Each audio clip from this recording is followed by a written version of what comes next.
Next from Alton, we take a tour of the Melvin Price Lock and Dam, along with U.S. Representatives Rodney Davis of Illinois and Frank Lucas of Oklahoma, who is also the chairman of the House Committee on Agriculture. We'll learn the history of the Price Lock and Dam and the role it plays in international trade, as well as the need to secure funding to repair Illinois' aging lock and dam system. This runs about 35 minutes.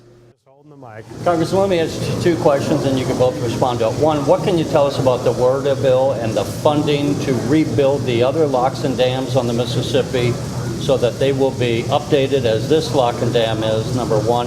And number two, can you talk about the EPA ruling that would really all of a sudden be applying navigable waterways to standing water in a farmer's field? You're the T&I guy. You want to take the first swing? I'll take the WRDA side, and I'll let him take the waters of the U.S. issue. With the WRDA bill that we passed, it was a great example of bipartisan majority that passed this piece of legislation that changed policies. And we're going to have a discussion on the funding side when the Ways and Means Committee begins to continue to debate that issue. But what we did is we changed policies, Terry. We changed policies, and we made sure that we're going to put policies in place that have the potential to save taxpayers billions. One in particular is what I call the paperwork phase of the rebuilding our water infrastructure. It's the design and engineering. And right now, before our WRDA bill was put in place, the length of time it takes to build one of these projects, to actually just get through the paperwork, is an average of 15 years before any piece of concrete is put up. So we actually put changes into our bill that reduce that to 3 years. We allow concurrent studies. We take away the bureaucracy. And what that's going to do is to get to the construction phase sooner. And I actually am very proud of a provision that I put in along with my colleague Sherry Bustos that allows for another option. It's a public-private partnership language. We need to take advantage of the same things that other countries do when building large infrastructure projects. Let's have some options of financing, options of building, and options of making sure we get these things done a lot sooner than what we've seen here in America. You know, off the top of your head, I mean, the thing is, it's going to cost, I don't know if anyone knows exactly, maybe in the area of, what, $10 billion, 15, who knows what. But on the other hand, how much money do we as a society, as America, make off the grain that goes down the Mississippi out the Port of New Orleans to overseas markets? Well, and that's why it's so crucial that we address the aging lock and dam system along the Illinois-Mississippi River. I can remember 16 years ago standing in Quincy, Illinois, when the Corps of Engineers put out what their plans were of which one they wanted us as stakeholders to follow when they rebuilt this new infrastructure. Well, nothing's been done since then. And that's why we need to really make some changes on policy in Washington, D.C., so that we get from just ideas and designs and engineering and we get to construction. And when we do that, we can then talk about the benefits of what this lock and dam infrastructure means, not only to the river itself, but also to our economy, especially in a district like mine, where 80% of all the products that go up and down this Mississippi River are coal and grain. And there's not many districts in the United States that speak as loudly on those two issues as my district does right here in central Illinois. And Congressman Lucas, maybe we'll turn to you both on the EPA, but let me have you, if I might, answer on the issue of the building of locks and dams and the delay. So many times we hear that there's partisan differences, but this isn't a partisan difference. I don't know, what's the delay? Is it the Congress against the bureaucracy? Why does it take longer to build one lock and dam than it took for America to win World War II? I don't know that I can answer that question. I just know from my perspective, it's something that has to be done. Whether it's moving agricultural products downriver, bringing fertilizer upriver, shifting coal around, it's just one of those things that's made us incredibly efficient. And it's sad that many of my colleagues in Congress, and probably in all fairness, much of the public in this great nation, doesn't have an appreciation or an understanding of just how important this navigational system is in the heart of America. That's why I'm here. One of the reasons I'm here with Congressman Davis today is for my own education to continue that. And in eastern Oklahoma, we have the Kerr-McClellan navigational system, a small portion of the overall navigational system internally in the United States. It's important. But the other issue you bring up, the waters of the United States, Right, we passed a bill this last week in the House of Representatives basically to shut down the EPA's rule process. Rodney Davis was a big part of that process, one of the lead sponsors on the bill. I know that the administration, the White House, and the folks at the EPA... Let me pause you for a moment because our viewers may not know what we're talking about. Would you tell me what the EPA is doing that you find objectionable? Very good point. The EPA is working on a rule that many of us believe would change how water's been regulated in this country for my adult lifetime. Right now, the federal government has control over, the EPA does, water that is defined as navigable. Something about a steamboat definition from 1850. But if the water is non-navigable, then it falls under state jurisdiction. And the net effect of the rule they're working on would be to, in essence, wipe out the relevance of navigable, which would put the EPA in charge of all waters.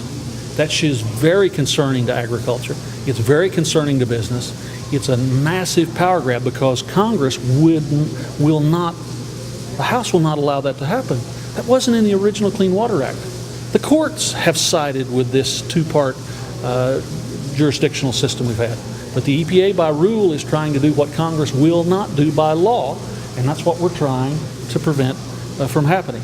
Giving the EPA, in effect, even if you're standing in the driest part of western Oklahoma, control of every drop that comes off your barn or comes down through your parking lot, comes off the brim of your hat. I don't know what happens if the dog food bowl is in a drip under the eave of the house.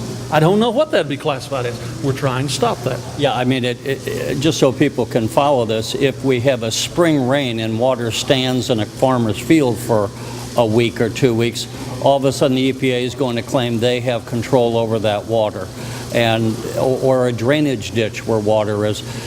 What I don't know, is this coming down from the Obama administration, or is this merely a bureaucracy and some bureaucrat somewhere run amok? Understand, no matter what presidential administration, people who are in positions who make real decisions all have to be cleared by the White House Office of Personnel. Deputy directors, division directors, EPA directors. You don't get your position unless you're approved by the White House. Therefore, nothing of this magnitude accidentally happens. Somebody in the White House either gave their blessing, their direction, their instruction, or certainly didn't stop it. Last question, do you have any anticipation on the rule that you're passing in the House, the bill to shut down the EPA rulemaking? Would it be taken up in the Senate? Have you had any conversations there? My understanding is the United States Senate, other than motions to adjourn and perhaps nominations, may have only had, 10 relevant votes so far in the last 18 months, something like that.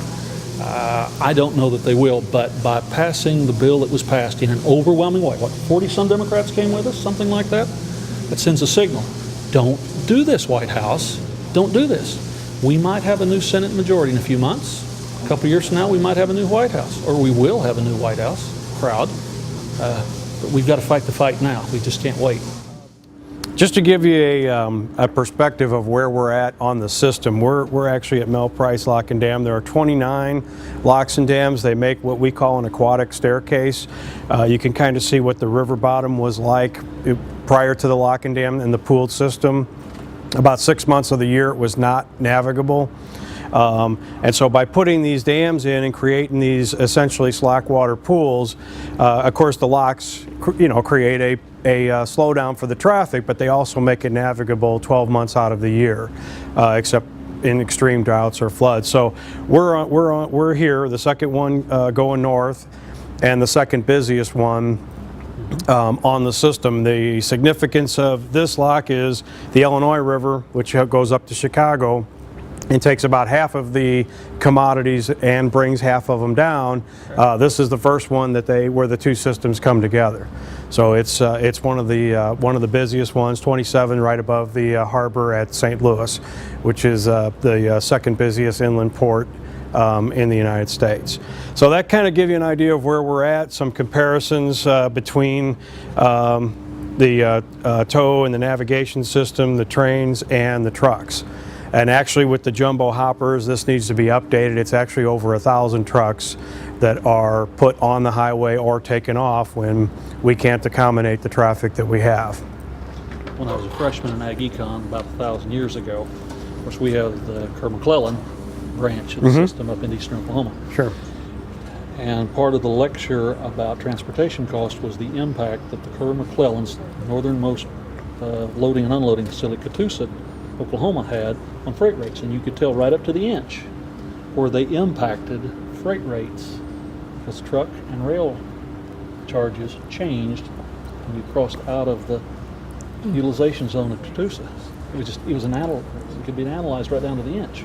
It And makes a huge difference. right, and there's a similar analogy for here, and it's a very real cost. And one of the problems, and I think one of you touched on it in there a minute ago, is it's not like shutting down Highway 40 in St. Louis on a Friday where a whole bunch of people see it, and therefore it's right there on their TV and it's in their home every night.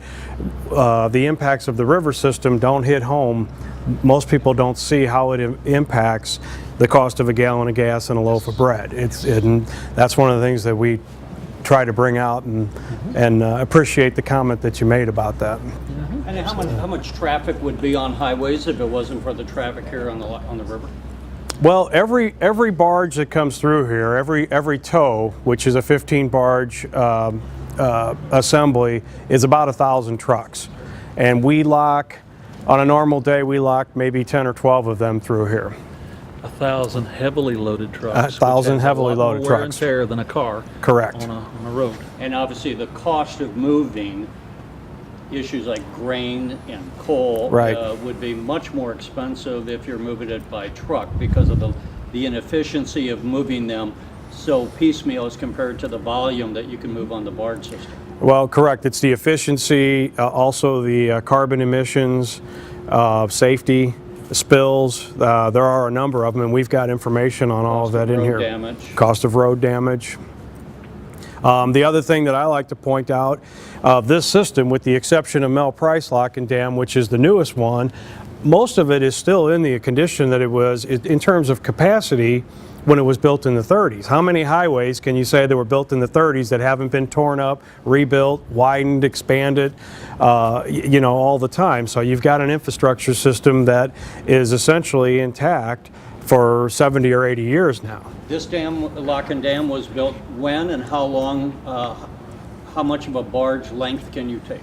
We could take a 1,200-foot tow, which is kind of the limiting factor on the upper Mist due to the depth of the water and the bends in the river. This lock started construction in 1979, and the main lock was actually opened in 1989. And the auxiliary lock in the project was completed in 1996. So this is 1,200 feet can take tow. The other locks and dams, how many are there on the river system, and what length can they take? There are 29 of them on the Mississippi. All but 3 have 600-foot chambers. So what happens? You have to break apart the barge? Correct. And how much that's costly and time consuming? Costly and time consuming. To put a 1,200-foot tow through here on an average normal day is about a half an hour to get all the way through it. And one of the things that you have to look at is just to pass a tow through the area at the speeds they move might be 10 minutes. So you're not adding a whole lot of time to it. Sometimes that part of it gets lost. Upriver at the 600-foot, it can be 2 hours, 2.5 hours. In the wintertime, we lock as long as we can until the ice comes in. With ice that gets pushed in front of the tows, it could take 6 or 7 hours to break those tows apart and get them through the lock. So it's a huge, and the end of the harvest is coming through. If we have a harsh early winter, there's really an impact to the cost of getting those agricultural products to New Orleans. And one more time, you said from a historical perspective, before the lock system, only half the year was the... As an average. On average. Correct. On average. Yep. Due to the depth of it, the width of it, the bends in the channels. Correct. Those are spares for when these get hit. We can change out pieces of them and try So to it get does back into. happen then. Yeah, oh, it happens a lot. Yes, sir. It happens a lot. Just following up on some of our conversation, at Mel Price we have a 600 and a 1,200 foot lock chamber. You can see right now in the main chamber, the 1,200 foot is a larger tow. In order to pass that tow through one of the locks further upstream, they'd have to double lock it in pieces.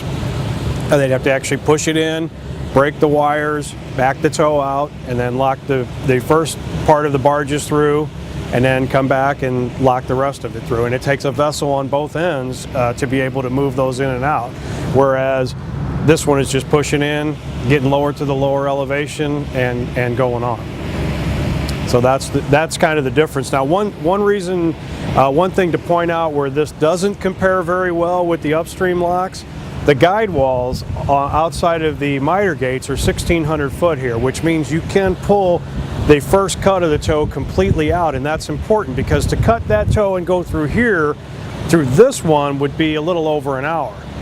The ones up north, the guide walls are much, much shorter. So when they reassemble the toe, they're actually blocking the gates. So you can't bring the next one through until they've completely put it together. And so that adds another hour or more to the lockage. So there is a difference when somebody looks at the economics of the 600-foot lock here versus upstream. So. Also, I think it's key to highlight is that we just brought this back into operation. Correct. Yep. How many barges move on average on the river in a day, and what's the capacity? How many can you move through this lock and dam? Through this lock and dam, as far as capacity, I'll say the highest year tonnage was 1990 was 84 million tons. So there's a lot of capacity here above and beyond what we currently have. The problem is moving them up north through to get to this lock.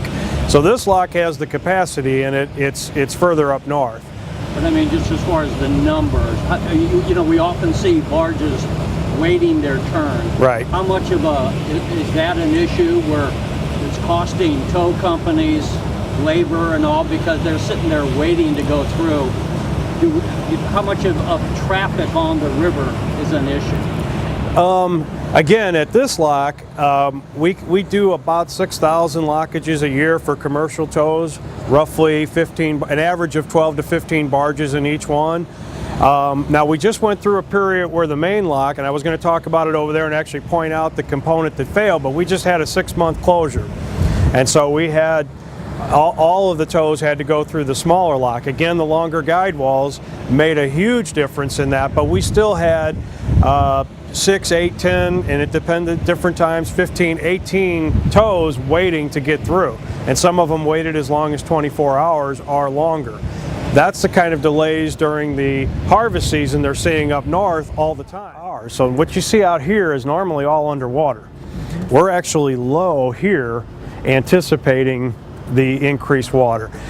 We have flowage easements on property between here and Lock 25, the next lock up the river, and we have to be careful not to, what they call artificially, put water on those properties. And so we have to lower here in order to keep it down up there as the flows get higher, it gets swifter, and the pool becomes more tilted, we call it. And it was, yes, coal and scrap, and those look like empties up in front.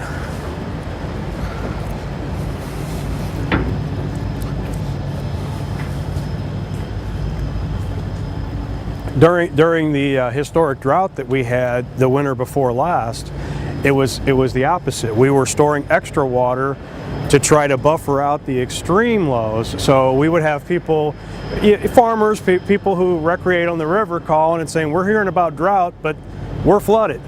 You know, they would call it flooded. It wasn't really flooded, but they were much higher than normal. So it's kind of counterintuitive. And if you look out at the upstream gate, you can see the difference between what we call the pool or the headwater and the tailwater is very little. So the dam is not doing much right now. In fact, we're at what we call open river. And the reason for that is, I started to explain up there, is we're anticipating this high water, so we try to keep St. Louis Harbor from doing this. So we slowly raise it, lowering the pool, and then when we get the water, it'll come up hopefully in a more manageable fashion. At some point, it is what it is with the rain that we've been getting. Where's the river on what stage now? Normal pool? High? Well, there really is no such thing as normal. So we look at the St. Louis gauge. Flood stage is 30, and we're not at that. We're not actually forecasted to go to that either. Flood stage. Flood stage is 30. What would you call a drought stage? Well, 2 years ago during the extreme drought, we were still passing traffic at almost -5 on the St. Louis. How close did we come to stopping barge traffic because of low water? Well, we didn't stop it, but we did limit the drafts. So there was a big impact to the barges because you talk about the economics on the barge, having 8-foot draft versus 9-foot draft versus 10, and some of these barges they have will do 11, 12, 13-foot drafts. The economics are huge because the cost to man that tow, the cost for the fuel is about the same, yet you're doubling the commodities. And what is this that we're looking at right out the window? This is the upstream lift gate of the 1,200-foot main lock. This was the subject of the failure that we had this past year. The main lock was down 6 months. The cables that you see across that hoist it, we had a corrosion problem, a defect in all of the cables, and we had a number of them actually break. And fortunately we caught it before the gate was damaged, but we did have to close the lock down, and it took 6 months to procure and install the new cables. I know no one ever thinks that they have enough money, but do you have enough money to operate, or if not, how badly off is your budget? Well, that's a very loaded question. I mean, obviously we are operating, so to say we don't have enough money to operate is probably not a fair statement either.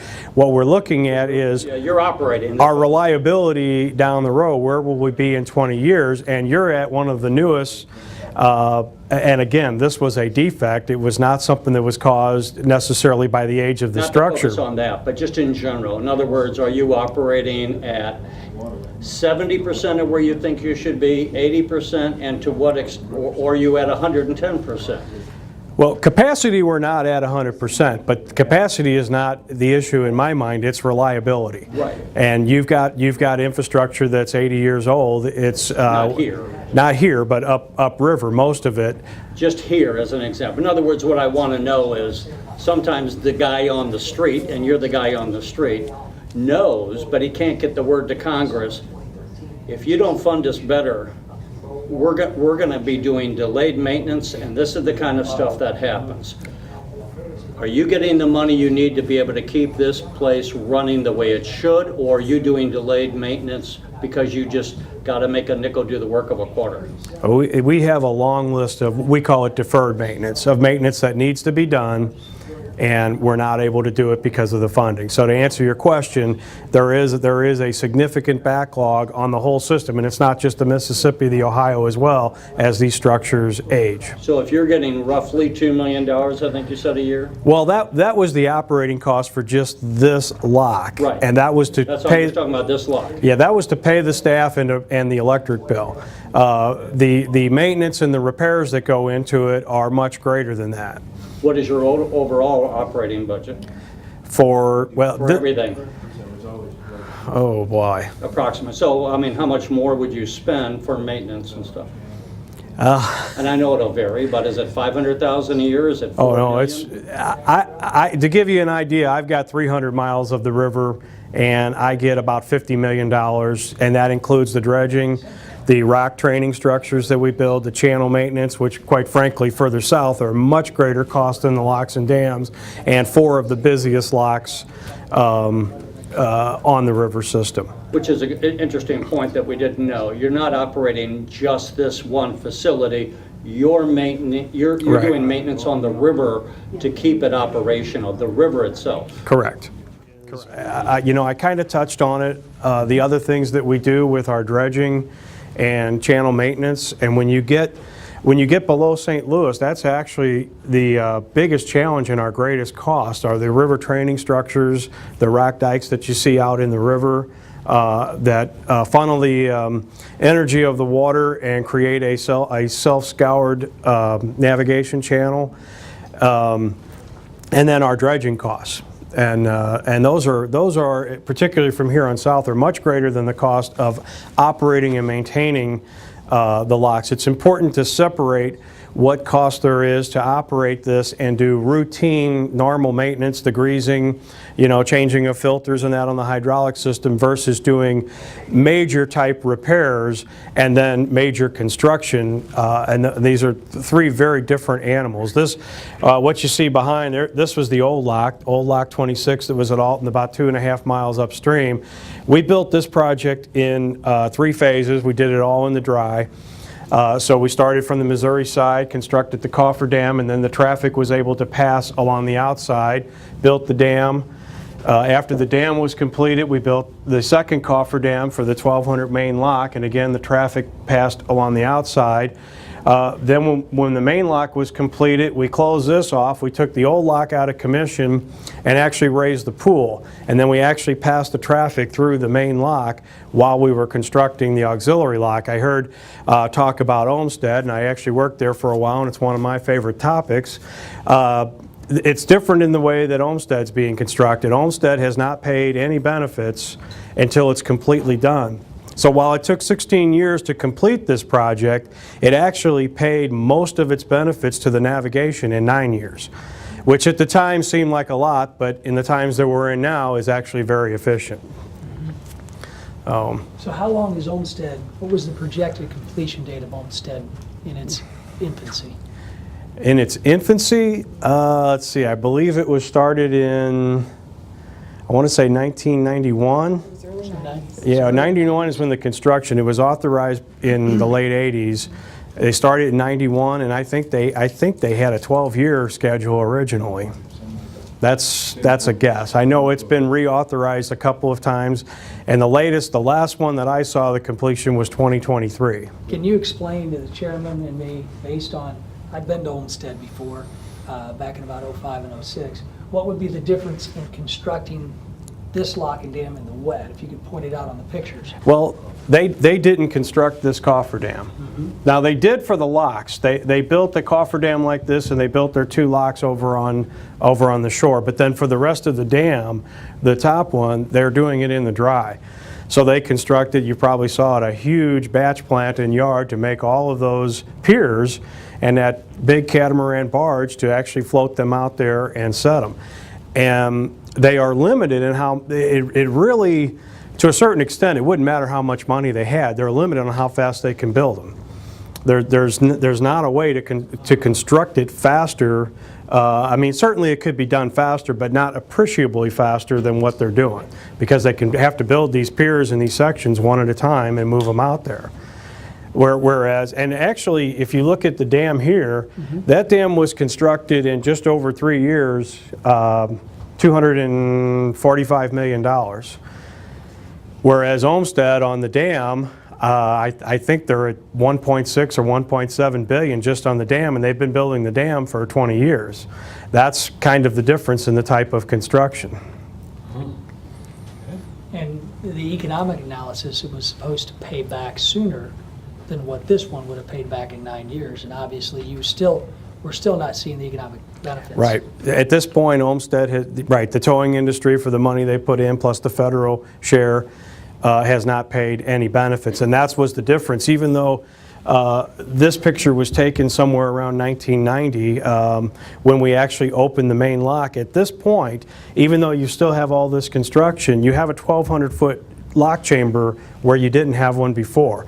So 95% of the benefits of this project were paid right there. The auxiliary chamber was a backup chamber. It does pleasure craft, fishing boats, things like that. But it was primarily designed to be a backup to add some reliability to the project. The 1,200-foot tow was, or the 1,200-foot chamber was the big benefit of this project. Okay. And keep in mind too, Congressman, that we maintained operation of Lock and Dam 26, 2 miles upstream, while we were constructing this. So commodities were moving through Right.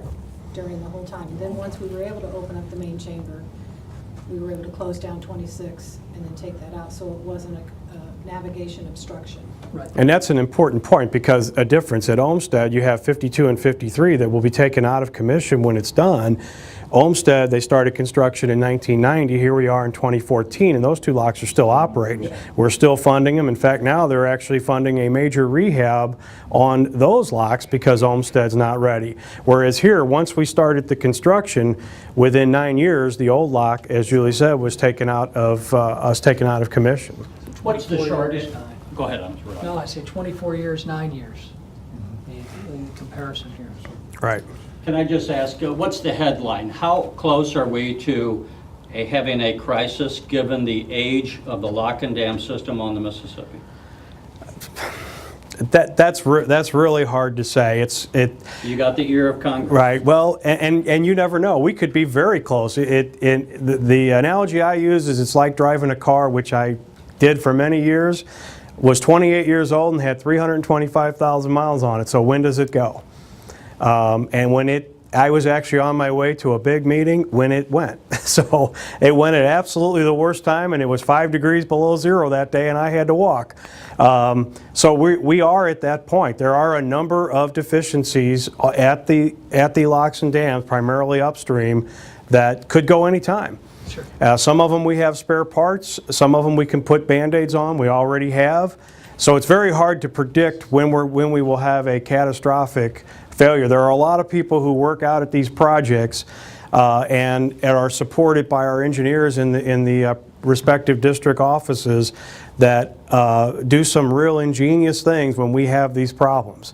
We've butted up against it here just with accidents and, like I said, this deficiency on these cables, and we found a way to get it done. We found a way to pass traffic.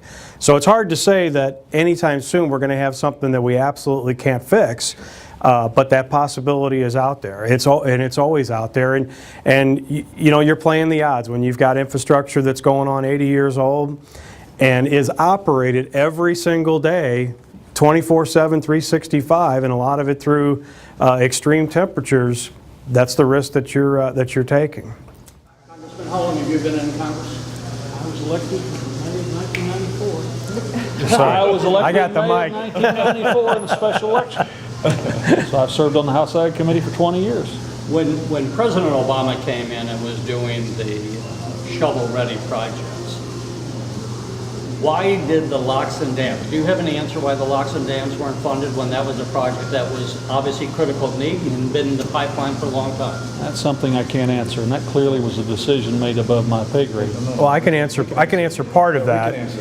With that legislation were no new starts. That was one. So construction projects that hadn't already been funded in the construction general appropriation weren't allowed to be funded. So a lot of it went into backlog O&M maintenance. Now there was some funded for the locks and dams, and we did quite a bit. We did maybe $30 million worth of backlog work here. But that's a drop in the bucket compared to what's actually out there. But we did get some of it done with what could be appropriated in that law. So the no new starts was a big part of it. So Congressman, what'd you think today? Very impressive.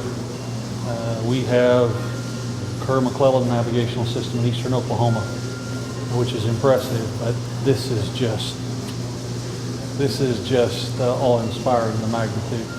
And had he been here and seen the commerce, discussed the statistics, the details, for a member of Congress and probably for most of our fellow citizens, it's hard to understand just exactly what the Corps is doing on the river till you come look. How much does it help you as a member of Congress when the paperwork comes to your desk to fund new locks and dams for you to have laid eyes on a project like this? It helps to understand exactly what's going on in the real world. It helps to see what the real needs are. It helps to understand the impact. And then instead of an arbitrary decision response, you know from personal experience what should be prioritized. It makes a difference. That's why I'm here with Congressman Davis, is to learn about things that I don't have a normal opportunity in my home congressional district to get to see, to come to understand. You're watching the Illinois Channel, an independent nonprofit corporation formed to provide gavel-to-gavel coverage of Illinois state government and other public affairs events taking place across Illinois.